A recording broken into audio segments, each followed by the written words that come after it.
तो दोस्तों, अगर आपने इस वीडियो पे क्लिक किया है तो इससे एक बात तो साफ है कि आप भी मेरी तरह ही बेन 10 के बहुत बड़े वाले फ़ैन हो।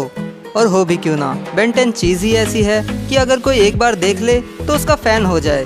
बेन 10 की क्लासिक सीरीज़ से लेके ओमनीवर्स सीरीज़ तक सबने ही हमें बहुत ज़्यादा एंटरटेन किया है और बेन 10 की मूवीज़ भी उतनी ज़्यादा ही एंटरटेनिंग होती है। और बेन 10 की मूवीज़ से रिलेटेड कई सारे ऐसे फैक्ट्स हैं जो बहुत से लोगों को नहीं पता, और इसीलिए आज की वीडियो का टॉपिक भी यही है, top 5 unknown facts of Ben 10 movies. इस वीडियो में मैं आपको ऐसे ऐसे फैक्ट्स बताऊंगा जो कि शायद आपको नहीं पता होंगे और जिनको सुन के आप मुझे एक ही वर्ड बोलोगे, नाइस।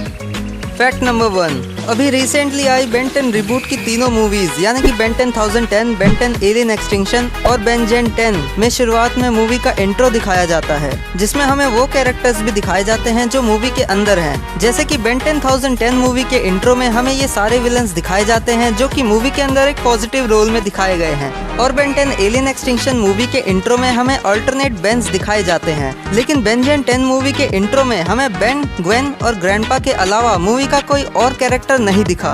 फैक्ट नंबर 2, अब हम ये तो जानते हैं कि Ben 10 versus the universe movie और Ben 10 secret of the omnitrix movie, इन दोनों ही मूवीज में काफ़ी ज़्यादा सिमिलरिटीज़ हैं। जैसे कि दोनों ही मूवीज़ में हमें एज़मथ दिखाए गए, दोनों ही मूवीज़ में हमें वेबिक दिखाया गया और दोनों ही मूवीज़ में बेन स्पेस में गया। लेकिन इसके अलावा भी इन दोनों मूवीज़ में एक और सिमिलरिटी है। Ben 10 versus the universe movie के अंदर हमें जो इनकर्जन्स की शिप दिखाई गई थी वो Ben 10 secret of the Omnitrix में दिखाए गए इनकार्सिका, जो कि एक गैलेक्टिक जेल है, उन दोनों का डिज़ाइन बिल्कुल ही सेम है, जैसा कि आप देख सकते हैं। और ये जो शिप है ये इंस्पायर्ड है मार्वल्स के स्वॉर्ड से, जिसे आप मार्वल का मैन इन ब्लैक समझ सकते हो। फैक्ट नंबर 3, क्या आपको पता है कि बेन 10 डिस्ट्रॉय ऑल एलियंस जब आई थी तो वो एक नॉन कैनन मूवी थी, लेकिन बेन 10 ओमनीवर्स के आने के बाद Ben 10 destroy all aliens Ben 10 की एक कैनन मूवी बन गई।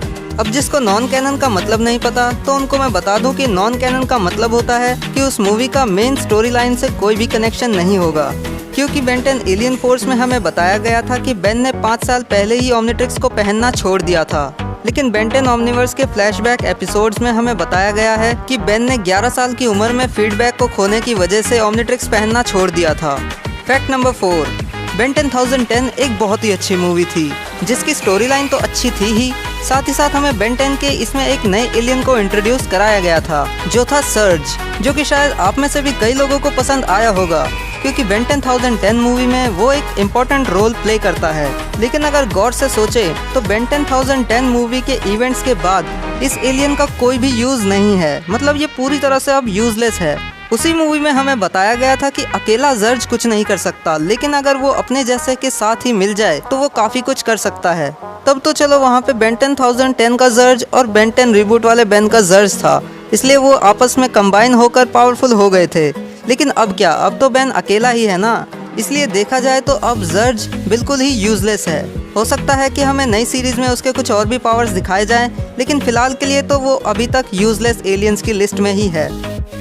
Fact number 5, Ben 10 alien swarm एक बहुत ही स्पेशल मूवी है, क्योंकि पहली बात तो ये बेन 10 एलियन फोर्स की इकलौती मूवी है, और दूसरी बात ये बेन 10 की सेकंड लाइव एक्शन मूवी है जिसमें हमें सिर्फ 3 ही एलियंस दिखाए गए, बिग चिल, ह्यूमंगसॉर और नैनोमैक। लेकिन क्या आपको पता है कि इस मूवी में पहले हमें स्वॉर्म फायर और एको भी दिखने वाले थे, लेकिन ह्यूमंगसॉर को बनाने में ही वीएफएक्स टीम की ऐसी की तैसी हो गई थी, इसलिए स्वॉर्म फायर और एको को वो नहीं बना पाए और फिर आखिर में मूवी से उन्हें स्किप कर दिया गया। लेकिन अगर ये दोनों एलियंस भी मूवी में दिखाए जाते तो शायद मूवी और भी बढ़िया बन सकती थी।